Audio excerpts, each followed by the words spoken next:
There are no shortcuts when it comes to building an old truck into a reliable, capable four-wheeler.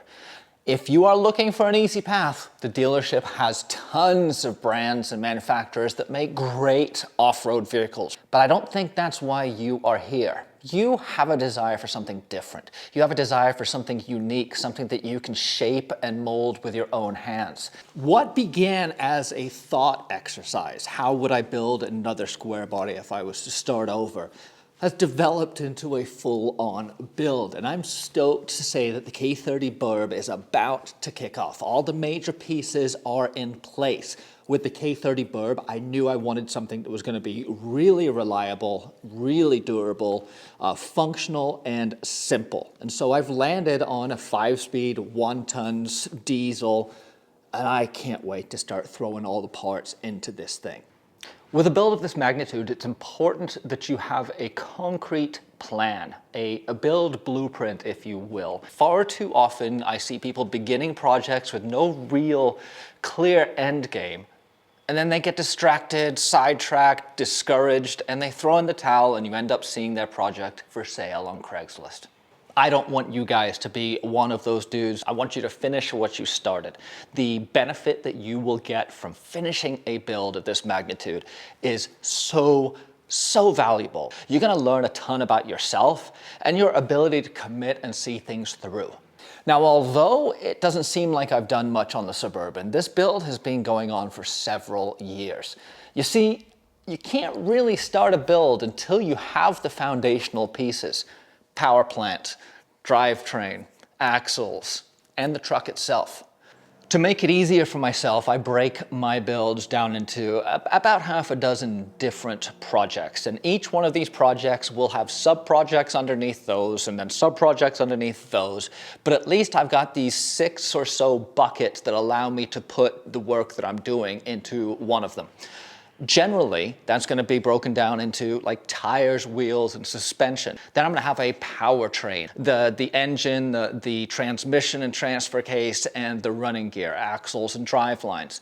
Then I'm also going to have an electrical component. What am I doing for engine management? What am I doing for electrical harness and controls? Then I'm going to have a bucket that's going to contain the body, the appearance of the truck, sheet metal, interior, paint or vinyl wrap, and various things along those lines. Each one of these will have sub-projects underneath them, but it allows me to keep things compartmentalized so that I can be doing many different project work all at once, but able to mark my progress and take comfort in the fact that I am moving forward when I can check things off the list under each one of these major headings. Don't get discouraged if you sometimes feel like you're going backwards, because as long as you are working on the project, it's all forward progress. You're gonna start seeing minor victories. You're gonna start seeing momentum. You're gonna start seeing success. And those things keep you pushing forward. And as you knock them out one at a time, you'll find that you've got less and less to do, and the project lists on your board start to shrink, and the completed project lists on your board start to grow. It's an awesome feeling. So if I haven't started spinning wrenches yet, but I've been working on the build for months, what have I done? Well, first part is I repurposed a ton of the parts off of the K30 Blazer when I did the Lynx conversion. You see, I had a good leaf spring setup on the K30 Blazer that I'm going to reuse on the K30 Burb. I've got all my extended shackles. I've got all my spring plates. I've got my extended forward hangers. These are what you're going to use when you're going to run some longer travel Bilsteins up on the front. These are really, really good and easy and cheap. I got a shackle flip. This is in the rear. I've got another one too. I've got these reinforcement hangers that are going to be going on the rear of the front springs, along with these reinforcing the stock shackle hanger. Got some easy inches, 4 of these that will be going front and rear to stretch my wheelbase out if I need to for clearance. And I've got some extended shackles for the rear. But this is the foundation of the suspension. I'm going to get a custom set of ORD leaf springs and throw all this stuff under on top of the 1-tons.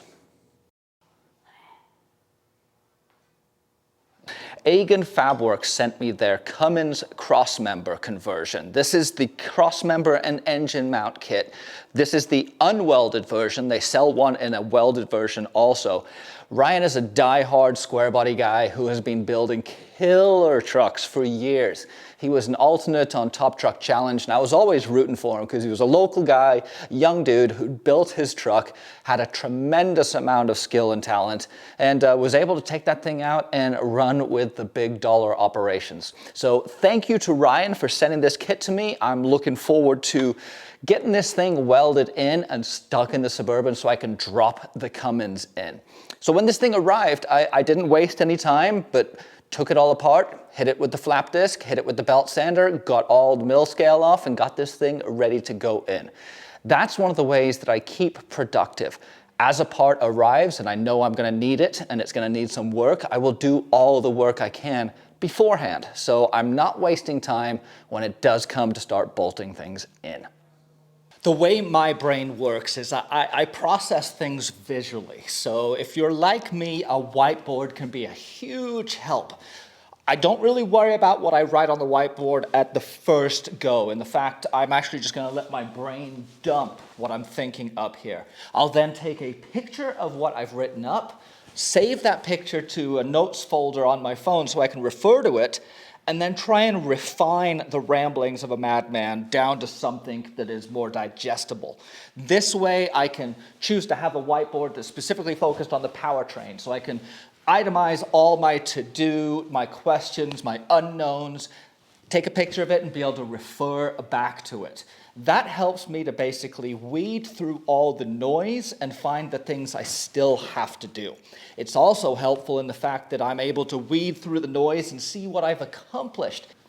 There's not going to be a wrong or right way to do a build. I'm sharing with you what's worked for me, and anything that allows you or enables or helps you complete that build is going to be what's right for you.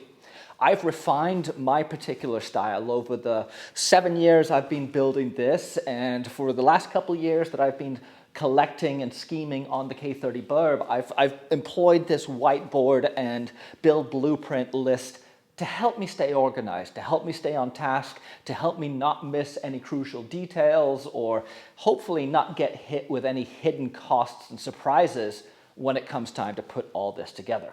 I'm going to link up here to a playlist I put together that details some of this in action, from acquiring the vehicle, the Burb, to choosing the power plant and drivetrain, to trying to figure out what the objectives of what I wanted to accomplish. It's a cool playlist. It's going to answer a lot of questions and fill out how this works in the real world.